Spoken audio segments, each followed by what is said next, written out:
Halo semuanya, selamat datang di Bincang Podcast Santai Tapi Berbobot. Tempat kita ngobrolin topik-topik seru seputar pendidikan dan kehidupan mahasiswa.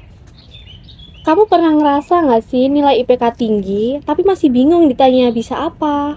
Nah, itu yang mau kita bahas hari ini dengan tema kompetensi based learning. Di sini aku udah bareng dua mahasiswa kece dari Prodi Pendidikan Luar Sekolah alias Pendidikan Non Formal. Ada Zenia dan ada Aisyah. Halo teman-teman. Hai. Gimana kabarnya hari ini? Baik sih, sejauh ini masih baik ya. Alhamdulillah. Tapi nggak tahu nanti, habis ini kan puas soalnya. Iya. Kalau boleh tahu gimana kuliahnya sebelumnya? Ya masih baik-baik saja ya, belum. Alhamdulillah, sangat wow sekali. Oke, sudah cukup kita berbincang-bincang tentang kabar dari teman-teman kita. Nah, sebelum makin jauh, bisa tidak coba kalian jelasin apa itu CBL menurut versi kalian? Karena kalian kan dari pendidikan non formal nih, otomatis udah kenal banget apa itu CBL. Terima kasih pertanyaannya Mbak Dinar. Jadi untuk apa sih CBL itu? Kalau menurutku ya, CBL itu merupakan sebuah sistem pembelajaran di mana itu fokus pada kompetensi seseorang. Jadi bukan hanya nilai di atas kertas ataupun hafalan. Pada intinya CBL atau kompetensi based learning itu dia berfokus pada kompetensi akhir yang nantinya akan dimiliki oleh seseorang tersebut setelah pembelajaran, seperti itu.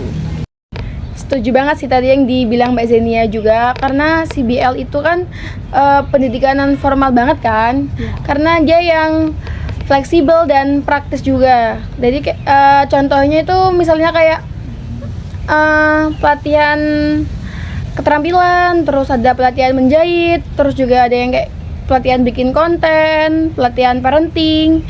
Nah itu kan yang dilihat itu kan dari bisa enggaknya, bukan dari nilainya ya kan Mbak Zenia.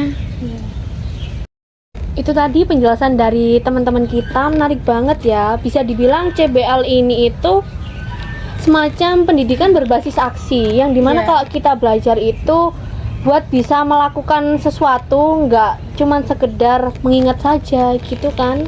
Ya, jadi itu kayak intinya itu kita bisa bikin atau bisa prakteknya daripada hanya paham teori-teorinya, seperti itu. Nah, karena kalian belajar khusus di bidang pendidikan non formal, menurut kalian kenapa sih CBL itu cocok banget masuknya di buat jalur non formal? Karena kan pendidikan non formal itu kan dia lebih menyesuaikan kebutuhan masyarakatnya kan. Jadi misalnya itu kayak pelatihan kerja, pemberdayaan masyarakat sama komunitas. Nah itu kan yang dilihat itu kan bukan dari nilainya, tapi yang dilihat tuh dari praktek langsungnya. Nah, benar itu. Jadi CBL itu dapat membantu siswa itu belajar sesuai dengan kompetensinya masing-masing gitu. Jadi di CBL itu tidak ada kata ketinggalan gitu bagi siswa. Beda nih kalau kita di pendidikan formal.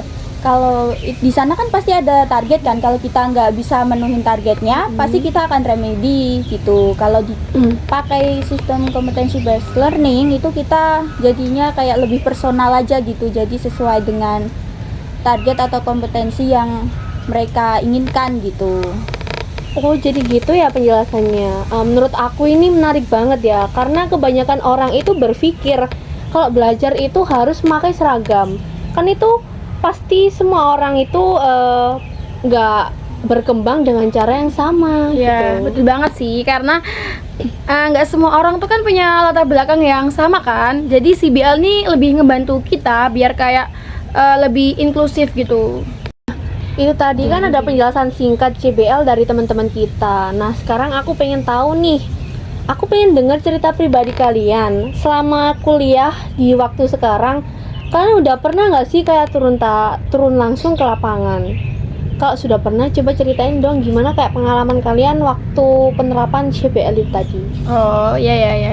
Jadi pengalamanku itu tentang praktik CBL ini kalau nggak salah pas semester berapa ya? Semester 2 nggak sih yang kemarin? Oh gitu? iya, pokoknya pas semester lalu itu aku ikut pelatihan digital marketing gitu dari komunitas bisnis gitu buat pemuda-pemuda gitu kan. Nah, di sana itu kita diajarin buat bagaimana caranya bikin konten buat dipasarkan di media sosial, bahkan sampai kita itu diajarin buat analisis hasil penjualan penjualan produk tersebut. Jadi kalau menurutku kayak pas aku setelah ngikutin kegiatan itu kan kayak oh ternyata aku juga bisa buat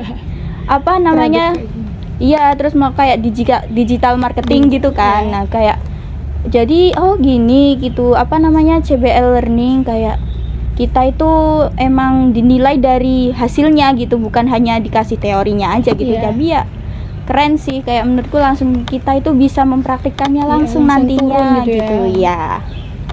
Nah, kalau aku tuh pernah ya, waktu semester kemarin juga baru, aku tuh pernah ikut fasilitator parenting gitu di desa binaan. Nah, di situ tuh aku itu ditugasin kayak bikin modul, terus jadi nyampein materi ke ibu-ibu. Nah, jadi tuh feedbacknya tuh langsung ke peserta sama mentornya, jadi dasar evaluasiku gitu.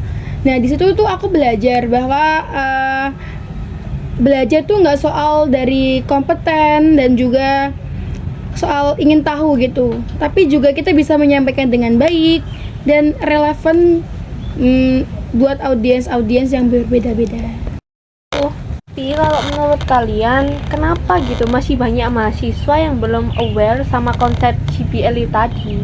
Apalagi di luar kampus gitu. Mungkin karena mindset mereka yang terpaku soal nilai sama ijazah aja. Nah, padahal kan sekarang itu kan banyak perusahaan sama organisasi itu cari orang yang kompeten gitu. Bukan cuma kita lulus dengan IPK tinggi aja gitu. Dan juga kadang itu kurang terekspos ya di lingkup mahasiswa. Kadang itu kalau kita jadi mahasiswa mungkin fokusnya hanya untuk kita berangkat ke kampus gitu kan, cari nilai gitu. Padahal kita juga bisa memanfaatkan alma mater kampus itu untuk mencari magang ataupun pelatihan-pelatihan yang baik disediakan dari kampus ataupun dari luar. Kan juga sekarang ini banyak kayak platform untuk belajar online gitu, kayak bootcamp pun sekarang banyak yang online. Jadi menurutku kurang mahasiswanya aja sih yang mencari pengalaman di luar gitu, mencari sendiri seperti itu. Benar. Iya ya, padahal kan sekarang itu banyak banget platform online yang gratis gitu, yang bisa bantu kita itu secara nggak langsung bantu upgrade skill kita gitu. Tapi emang kalau nggak dibuka kesadarannya, orang itu pasti merasa nggak perlu atau merasa belum perlu gitu. Iya gitu, memang kalau sekarang ini di zaman yang saat ini itu kita sebagai mahasiswa itu harus mau mencari sendiri pengalaman-pengalaman yang kita inginkan atau akan kita butuhkan nantinya, bukan hanya mencari menunggu materi datang sendiri, tapi kita juga harus aktif seperti itu, karena pada dasarnya nanti di dunia kerja yang bakal dibutuhin itu adalah kompetensi yang kita miliki seperti itu. Nah, sebagai penutup nih, coba dong kasih pesan buat teman-teman mahasiswa di luar sana. Kenapa kita harus penting gitu buat buka mata terhadap JBL sama pendidikan non formal? Nah, kalau menurut aku ya, kalau di dunia kerja nanti kan yang dibutuhin kan orang-orang yang berkompeten, bukan cuma orang-orang yang bisa teori aja. Jadi kalau bisa sih jangan ngeremehin pelatihan sama pengalaman aja sih, karena tuh ya yang dicari aja besok. Dan buat teman-teman mahasiswa jangan takut buat eksplorasi. Nah, kalian juga bisa manfaatin pendidikan non formal yang berbasis kompetensi based learning tadi buat jadi jalan ninja kalian gitu. Jadi kita semua itu nggak memiliki kesempatan yang sama, tapi kita bisa belajar dari mana saja seperti itu. Oke. Wah, mantap banget nih pesan-pesan buat kalian semua. Makasih banyak buat Zenia dan Aisyah, karena obrolan hari ini tuh bener-bener membuka mata kita bahwa belajar itu nggak selalu harus di kelas gitu. Iya, bener banget. Dan kompetensi itu bisa jadi utama. Jadi semoga obrolan hari ini bisa menjadi inspirasi buat teman-teman mahasiswa yang ada di luar sana. Oke Sobat Bincang, ini dia episode kita hari ini.